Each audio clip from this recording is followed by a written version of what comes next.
In the 1970s, California was haunted by the gruesome crimes of Richard Chase, a man dubbed the Vampire of Sacramento. His unalivings were horrifying, yet they were deeply rooted in untreated mental illness, ethical oversights, and just general systemic failures in recognizing early signs of mental health and those early warning signs. Hey, academic mamas, welcome back to True Crime and Tea. You're here with your favorite academic mama, here to spill the tea one case at a time. I actually have tea today because we're here to sip tea and dissect the truth. I have coffee, black, with a slice of lemon in it. I have heard that black coffee and a slice of lemon helps with digestion. Your girl is on her weight loss journey. Yes, I've got to lose that baby fat. I say baby fat, my children are grown. They're like 10 and 6. So my baby's always going to be a baby.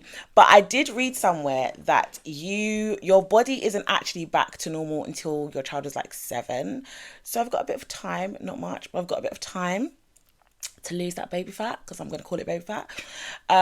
So I am on my healthy living journey. I've got to get rid of the dairy because your girl is lactose intolerant. I don't even know why I'm eating dairy, why I'm drinking dairy, why I'm doing anything with dairy. I need to be away from the dairy. Yeah, so anyway, let's talk about today's case, because today's case is filled with insanity, UFO sightings, and just crazed behavior in general, which probably stemmed from an extremely dysfunctional family, instability, and, as some of these cases and most of these cases are, unfortunately, from a very young age. Today's case, we're going to be looking at the Vampire of Sacramento, also known as Richard Chase. And let me warn you, there are some interesting facts and figures and stuff in this case that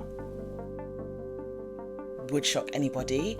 And the question we're kind of looking at today, obviously this is academic tea, this is true crime and academic tea, so we're gonna put our critical thinking hats on, and we want to answer the question: was Chase born a monster, or was he shaped by neglect, trauma, and an education system that kind of missed the early signs? Now, I'm going to start this by saying I have seen the pictures, and I will not be sharing any of those pictures today because they're awful. When I came across those pictures, when I was doing the research and came across those pictures, I turned to my husband and I said, oh my goodness, I don't think I can do this case, because they were gross. I can't think of a worse word than gross, but they were disgusting. They are on the internet. I won't be sharing them. If you want to go and look them up, you can, but it is not something that I would encourage if you want to sleep at night. So who was Richard Chase? Richard Chase was born in 1950 in an extremely dysfunctional environment. His childhood was steeped in an instability.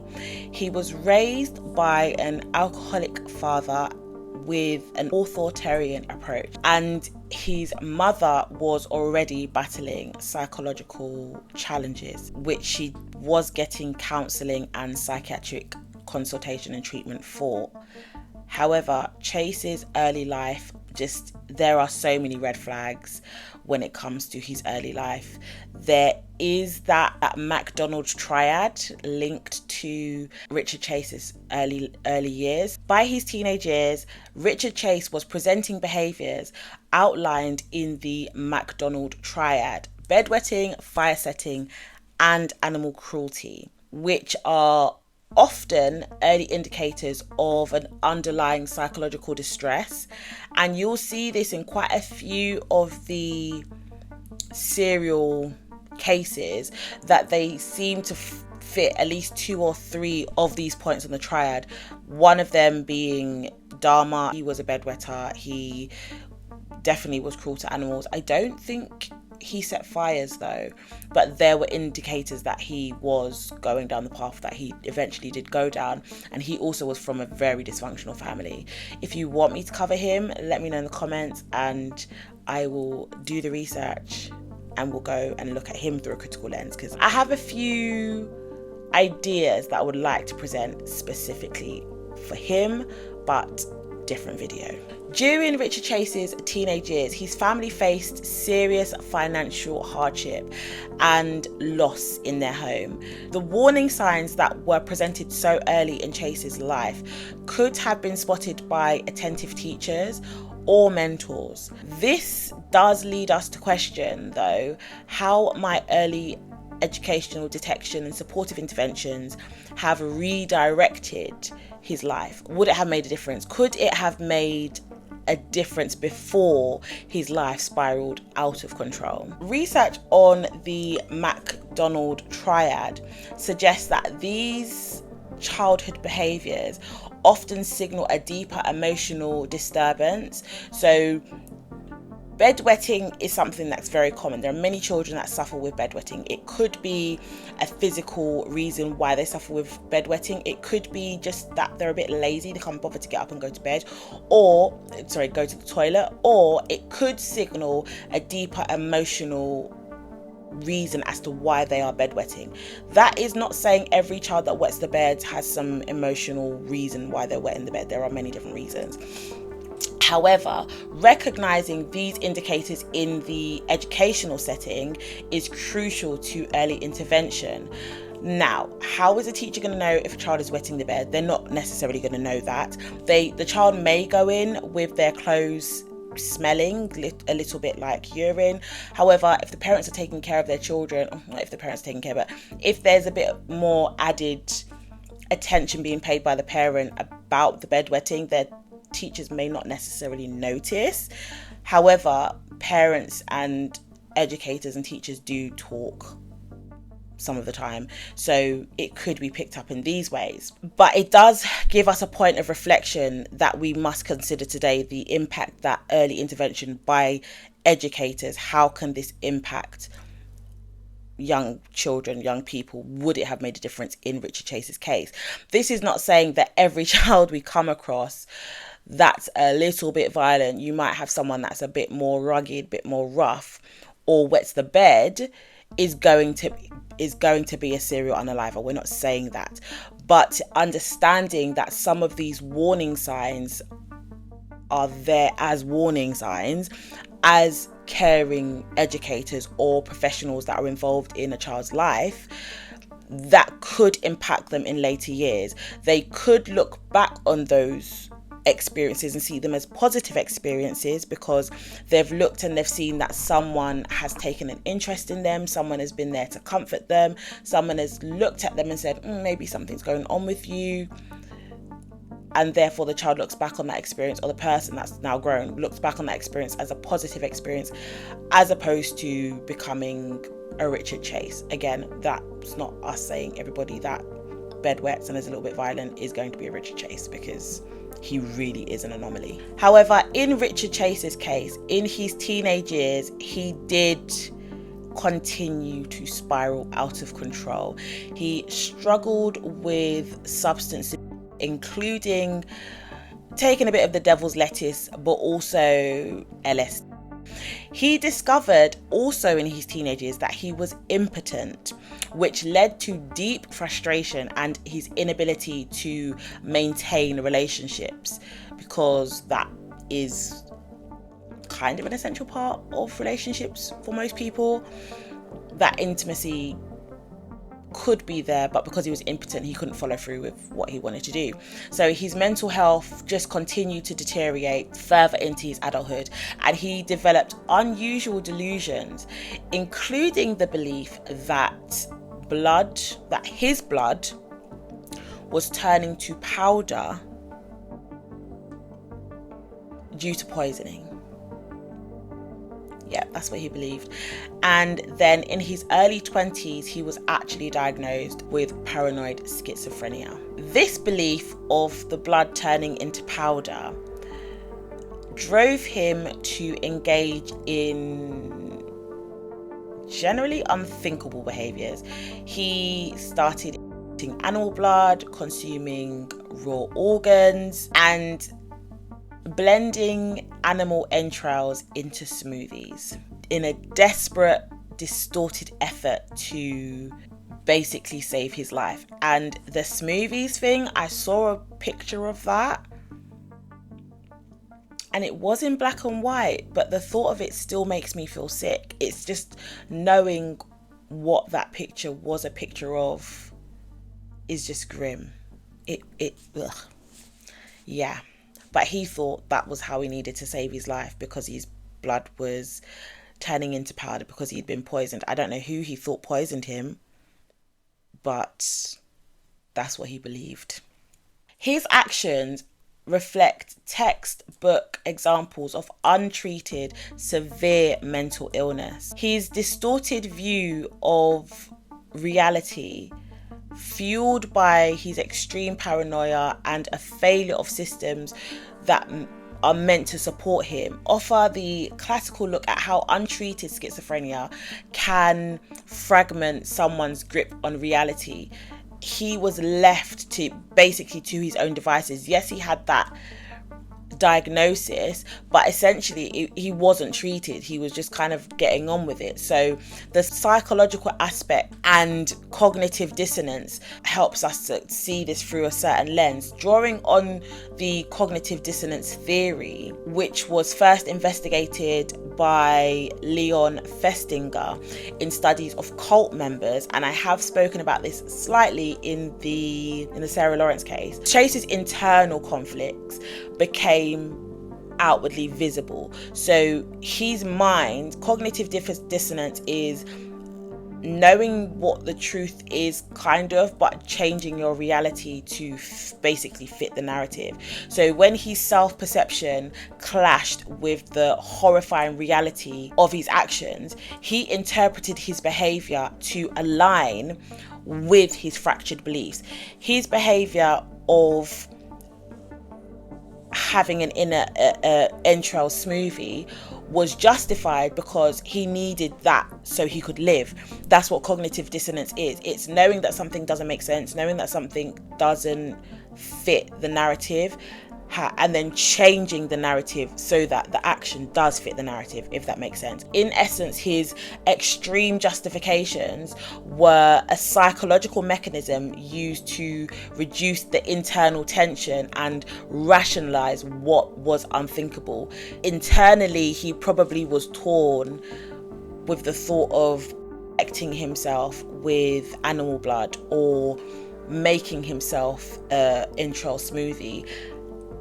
But the rationale behind it and making it a rational thought, because he needed that, it was a necessity so that he could live, because his own blood was poisoned.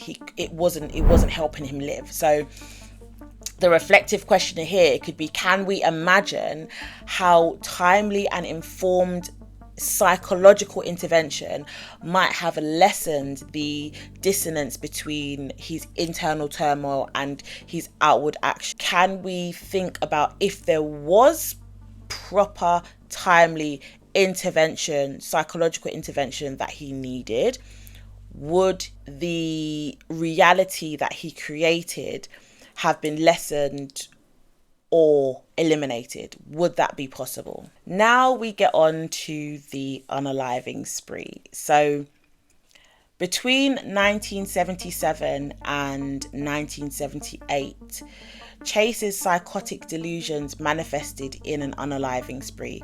The animals were no longer enough for what he needed. Over the course of a single month, he unalived 6 people, including a pregnant woman and a child. Now, I think that means he isn't classed as a serial unaliver. I think he's classed as a spree unaliver, because there is a difference. A spree is done in a short space of time and a serial is done over a course of time. And he mutilated their bodies, drank their blood, and even consumed their organs. So the same thing he was doing with the animals is now what he's doing with humans. And he told investigators when he was interviewed that he needed the blood to survive. He also said in that same interview that UFOs were controlling his mind with death rays. His acts went far beyond what was simple violence. They were accompanied by ritualistic consumption of the victim's blood and their organs. And in a chilling interview that was conducted in San Quentin prison, Chase claimed that it was justifiable homicide. I had to live, is what he said, all while weaving this elaborate conspiracy theory that the UFOs were directing his actions and controlling him. So again, just delusional, just absolutely delusional. And we know there are other people that are suffering with psychological disturbances and psychological illnesses, mental illnesses, and they don't go drinking people's blood. Some are treated, some are not treated. So to a certain degree, the delusion leads him greatly. And I'm saying that without objectivity. I'm saying that as a subjective fact. That is my opinion. Not everybody that deals with mental health and psychological issues goes out unaliving people. He chose to do that because that was the narrative he created for himself. Chase stated in an interview at San Quentin that he was considering an appeal because of the fact that under California law, it is justifiable homicide when a person unalives someone else to save their own life. So basically justifiable homicide because of self-preservation. And that in his case, that is what was applicable. He's justified in his actions because he needed to unalive other people so he could live, which he also spoke about very freely. And he said he was killing to obtain blood, which was necessary to sustain his life. That's the narrative he's created.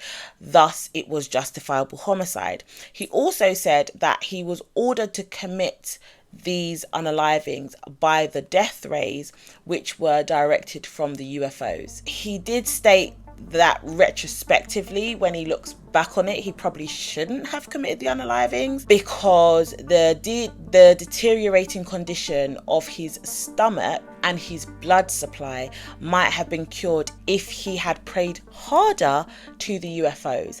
And he also advised that he would like to be transferred to a hospital on the East Coast because he wanted to be closer to the government but further away from the UFOs. The delusion with this one is strong. Chase had also stated that drinking the blood of his victims helped him temporarily, but it did not cure his condition. And he had also stated that over the years previous to these unalivings, he had unalived dogs, cats, and other animals in the neighborhood for their blood, and that he was inevitably rejected from his family home, kicked out of his family home by his parents because he had unalived the family dog for its blood. Now, could we argue that the parents could have gotten him help? Yes, probably. But also we need to consider that his mum also suffered with mental health issues. So potentially that was never going to happen. She already suffered with issues. The house was already dysfunctional. There was instability. There was abuse. Didn't specify what the was and whether it was directly to him or whether it was to other family members. However, that was the condition of the home. So probably the family were never going to give him the support that he needed. He also stated that he had been involved in substance abuse as a teenager, but he didn't think that his substance contributed to his behaviors. He didn't think, this is him speaking, this isn't a professional giving their professional opinion. This is him saying, I don't think that the devil's lettuce and the LSD that I used to use has anything to do with my mental health condition, when we do know that there have been studies done where there is links between the use of certain substances and their impact on people's mental health. So again, is that the cognitive dissonance talking, where he knows what reality is, but in order for it to fit into his narrative, that those two possible things can't be true. He cannot have a link.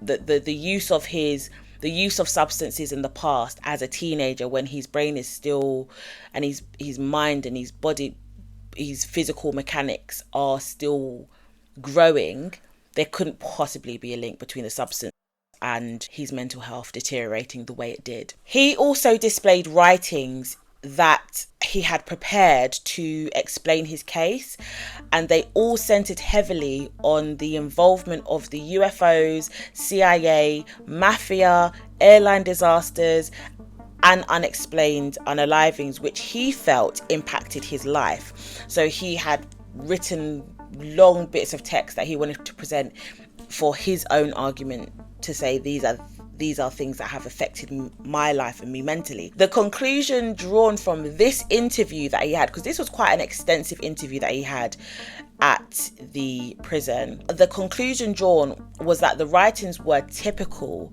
of someone who had a paranoid psychotic personality.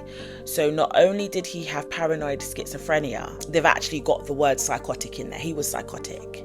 We know this. Delusional and psychotic. His statements illustrate how profound cognitive dissonance, a disconnect between societal norms, ethical boundaries, and his internal rationale. His mind, tormented by delusions, redefined his actions as a necessity for his survival, even though they deviated drastically from reality. He explained things in ways that even the wildest person would. We look at this, and I've seen a lot of true crime, and some of the explanations people give for things are really outlandish, but he just literally flung everything in the bucket. He flung in the UFOs, the CIA, the mafia. His blood is powder because he was poisoned, but he didn't ever say who poisoned him, how it got poisoned. But the only way he could treat himself was by drinking the blood of animals, and then apparently the animals stopped working, so then he needed to go on this spree to take the blood of his victims. His reality was drastically deviated from actual reality, and this case, it forces us to grapple with the difficult ethical questions. If ethical oversight and early psychological support had been robust, if they had been there, could the path to such violence have been altered? Also, Chase's redefinition of his actions as justifiable homicide stands as an extreme example of how delusional thought can override moral judgment.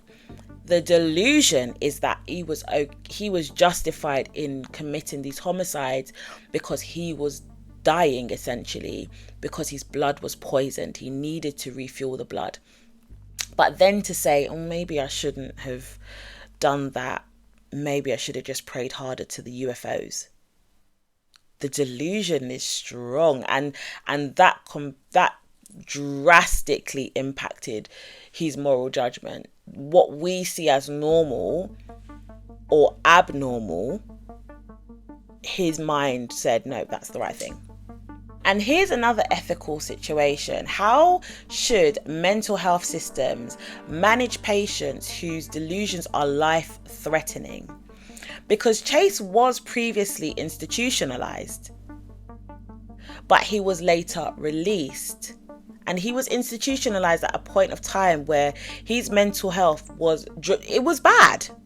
It was bad. So were the ethical responsibilities fulfilled by those professionals who discharged him out of their care? That's a question that we can ask. And then if we are answering no, why? Why were they not fulfilling their ethical responsibility? Because then essentially we can say any mental health person that gets sectioned, any mental health patient that gets taken into hospital because they are sick at the time, we're essentially saying no, they should never be released because they're always going to be sick. They're always going to be dealing with paranoid schizophrenia. But we also know that there are paranoid schizophrenics out there that do not do things like this. They manage their mental health exceptionally well. I know a few people who have got, I think it's PPD. It's a dissociative disorder. So some people are suffering with that. Some people are suffering with the 15 people that live in their head. And they all are living amongst society and upholding very, very good jobs and haven't recreated their reality. So can we say that ethically the professionals involved in Chase's care did not uphold their ethical responsibilities by releasing him back to the public? We can argue either way, but it's just the fact that the evidence shows in this case maybe he should have been kept inside.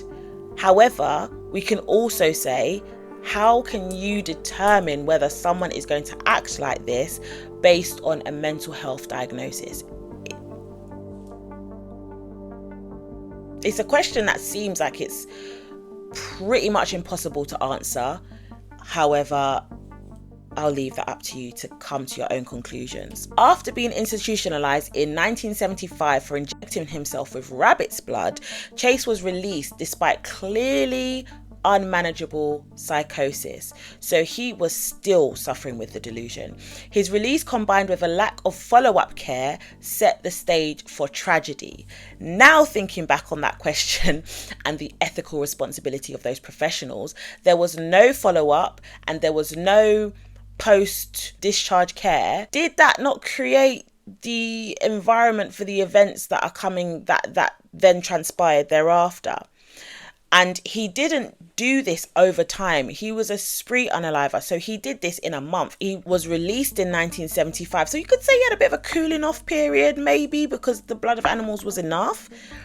But the thoughts and feelings were still there. And what if the early warning signs that hadn't been, we've spoken about this already, had been noticed by the teachers? If teachers are not aware of the signs that they need to look out for, how can they be blamed for not doing something about it? It's not really their fault.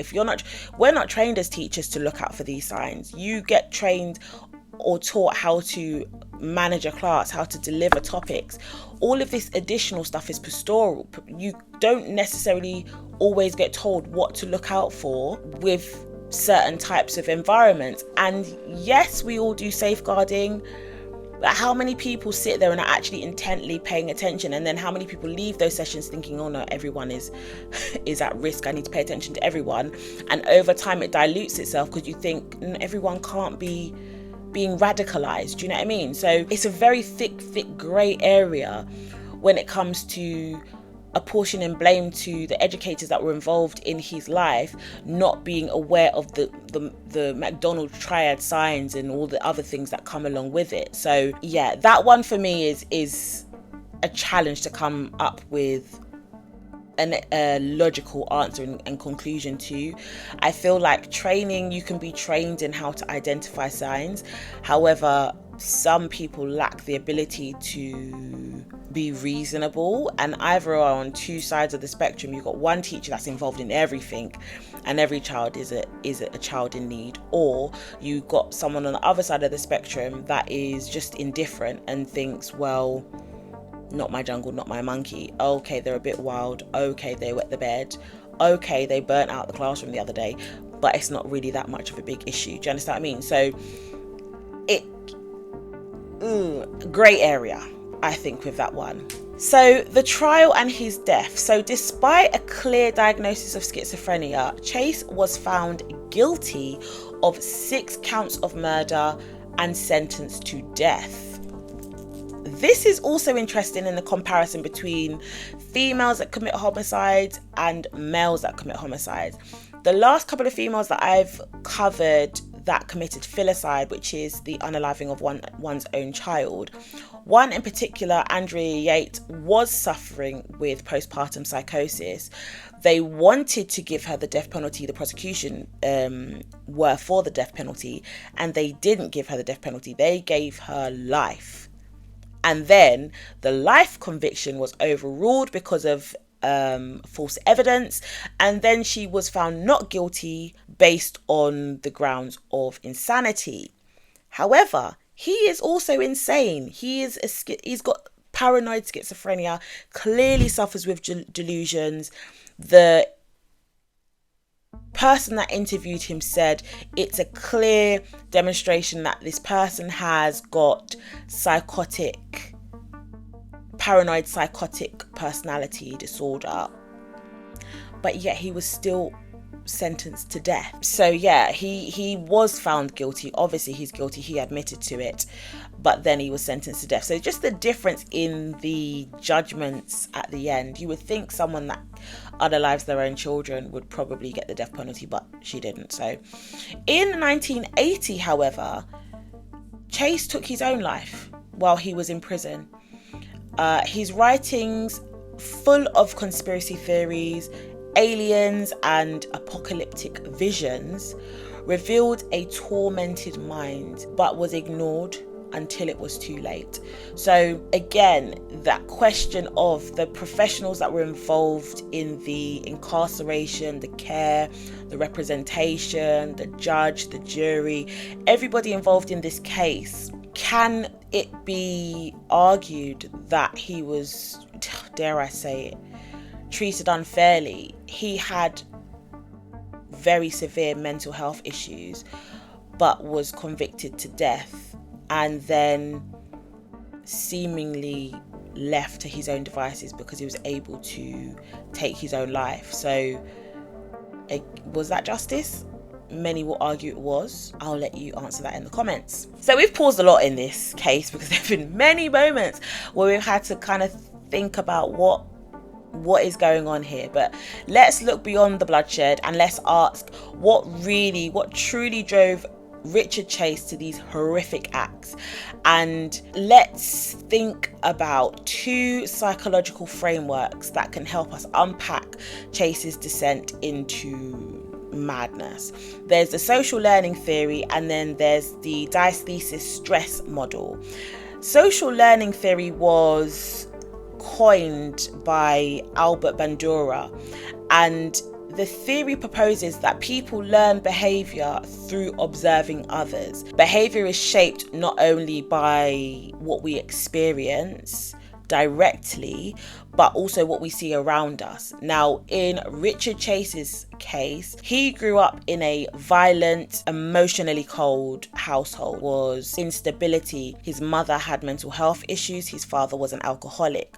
So if physical abuse, dominion, or emotional neglect were normal in his home, which they were, these became internalized as acceptable responses to stress or frustration. He's created a narrative that's in his head.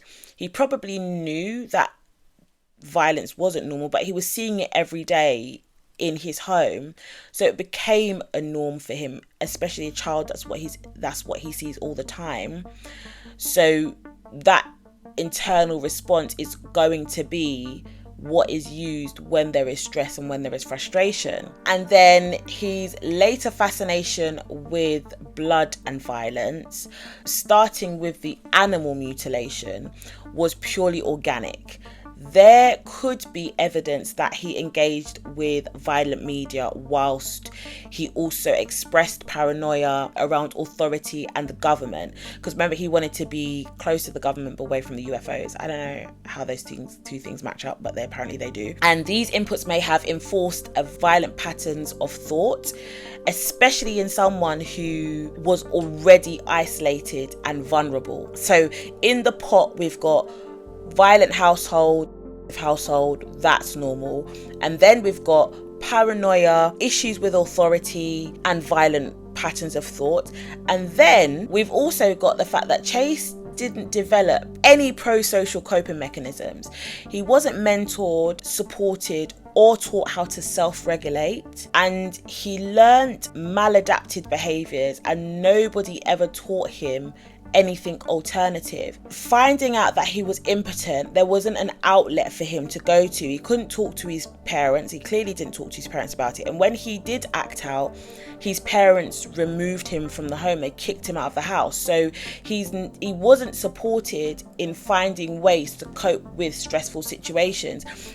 His home life was a stressful situation. So he hasn't created any pro-social coping mechanisms, which is another thing that we can add into the pot of madness. So here's a thought. In environments where trauma and violence are learned early, is it fair to later punish an adult while ignoring the child that they once were? Could early modeling of healthy relationships or boundaries have changed his future? Now, we're not going to have an answer to that because there's no way of rewinding time and seeing what difference there may have been if he was put in a different environment. There have been studies where they've separated siblings. So there was a unofficial study, because I was doing it without the parents knowing, but there was a set of triplets that were separated very early on in their childhood. They were babies. One was put with a really affluent family, one was put with a working class family, one was put with not a poor family, but they weren't rich. And they wanted to look at the difference between their personalities when they grew into adulthood. Now, the ethics behind that story is completely outrageous and wrong, and I may do a story on that one. However, it was looking at the differences between the environments that they grow up in and what type of people they grow into when they're older. What they found was actually separating the triplets had an immense impact on their mental health.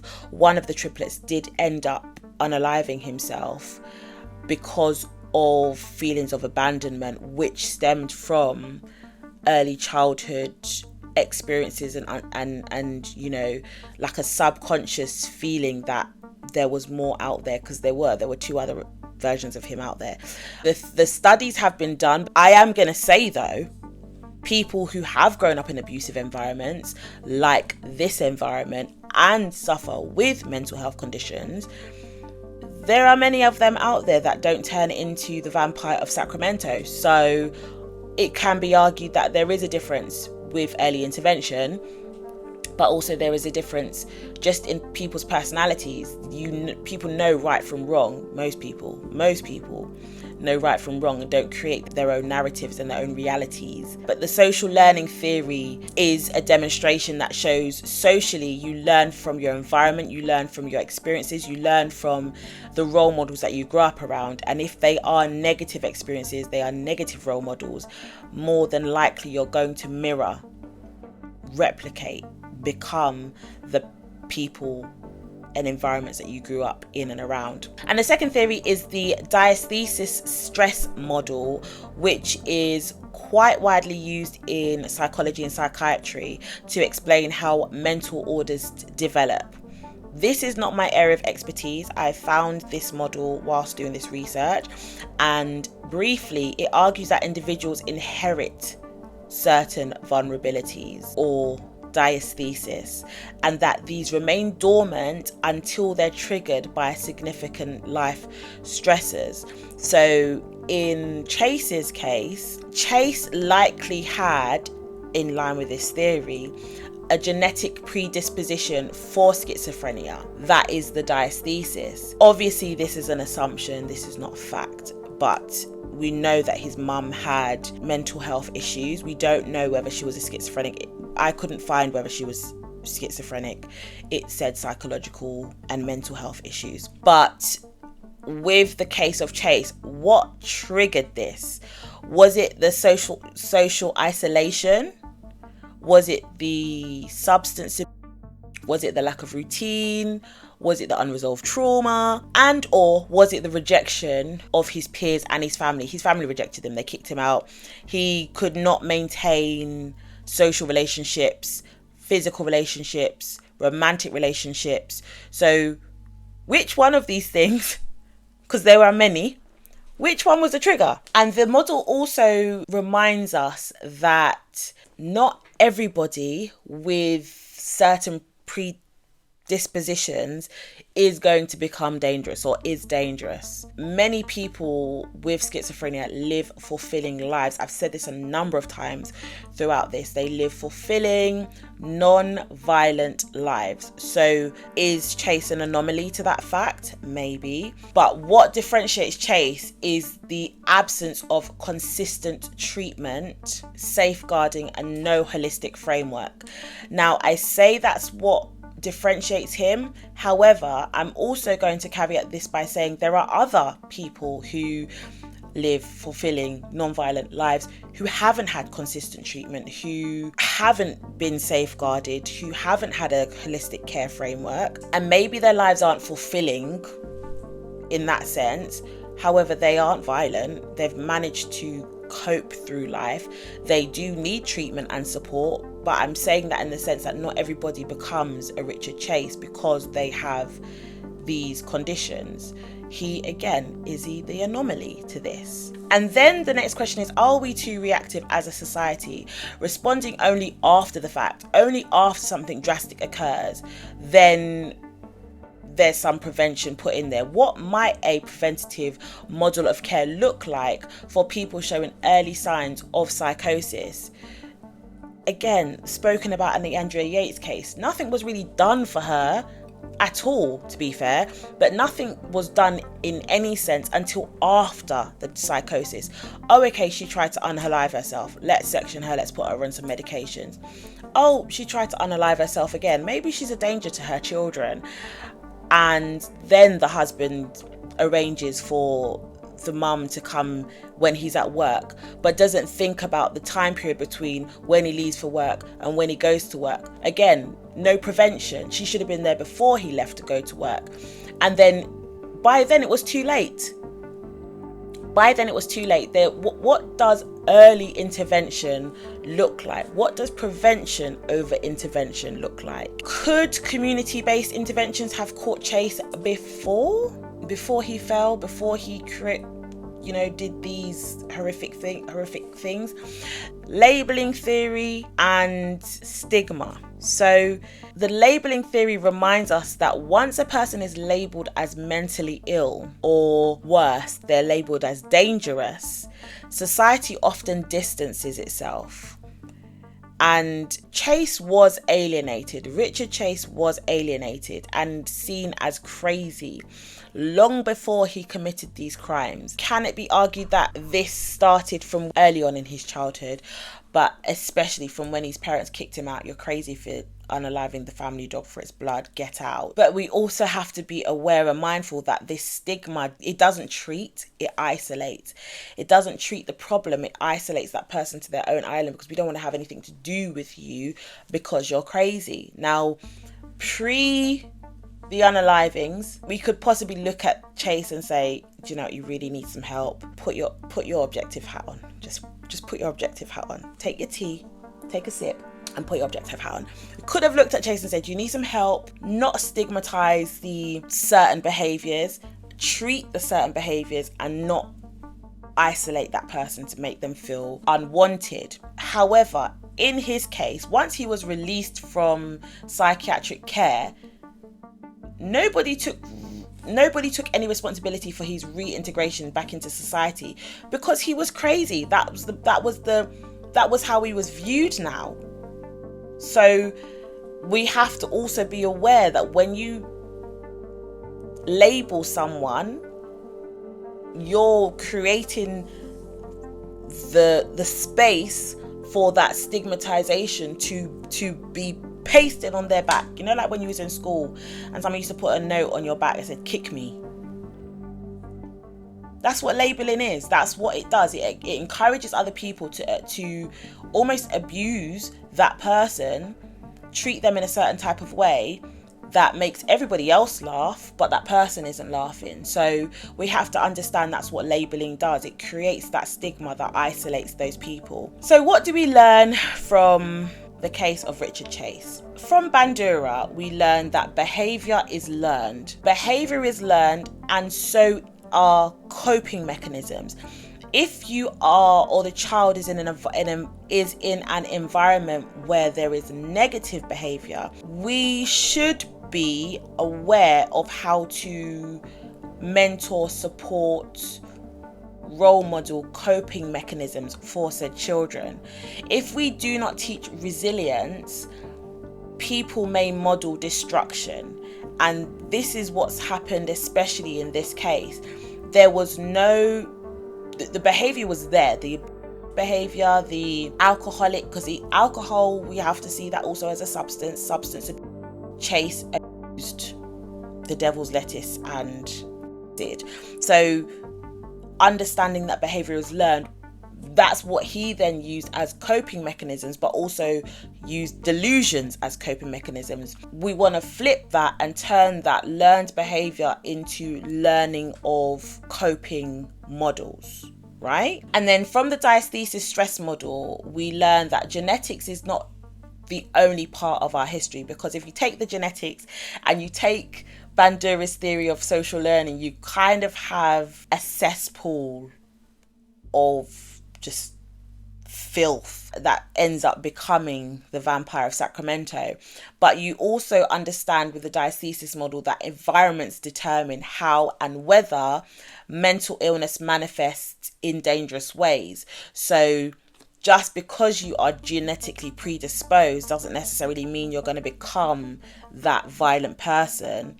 However, the environments that are created for coping also contribute to the outcome on the other side. And then the labeling theory shows how, just to put it bluntly, stigma can kill. When you label someone with a certain negative label, the social rejection that Chase experienced, it can be argued that it pushed him further into paranoia and into isolation. I would also argue, though, that the delusions that he created in his mind, where his blood was turning to powder, I personally think that's an acid trip, because he used it, and then at the same time as using that substance and having that delusion is when he then starts to open up animals, drink their blood, and make smoothies with their innards. So I would argue more so that the substances really impacted his mental health, even though he doesn't think so and no one cares about his opinion. But I would really argue that the substances greatly impacted his ability to logically reason and see reality. Chase was not just a vampire, he was a mirror. He was a mirror of what happens when trauma, illness, and societal indifference all collide. We cannot undo the horror of the Vampire of Sacramento, but we can learn from it, and we can ask ourselves, how many Richard Chases are out there today? Oh my goodness, I would hate to think about it, but how many of them are out there untreated, unheard, and inching towards crisis? Crisis doesn't always have to be a spree unaliving or a serial unaliving. Crisis can be many things. How many untreated, unheard, isolated cases are out there that are inching towards some form of crisis? I don't really want to think about it, to be fair, but that's a question that you can also answer in the comments. Was Richard Chase born a monster? What do you think? Or was he made by neglect, by trauma, by untreated illness? What do you think? Guys, that's the academic tea. If this case really made you think, please like and subscribe, comment. Engagement is important because we're on the road to 10,000. And if you liked content, it made you think, it got the cogs in your head ticking, please like and subscribe and comment. Let me know in the comments if you think that Chase should have been kept institutionalized after he injected himself with the rabbit blood. I mean, that he was still suffering with psychosis when he was released, so that kind of answers itself, I think. And what reforms do you think are still needed today to prevent similar tragedies happening? But until next time, stay curious, stay caffeinated, and question everything. Thank you. I've loved talking to you today. I will see you in the next video. Bye. My hot door. Jesus. It's hot in here. The window is open. I can't open the door because if I open the door will make noise. I have to turn up my fan because the fan does make noise as well. Oh my gosh, it is hot in here. This is really hot. Every time I say something that I feel like is in favor of him, it makes me feel itchy. Do you know what I mean?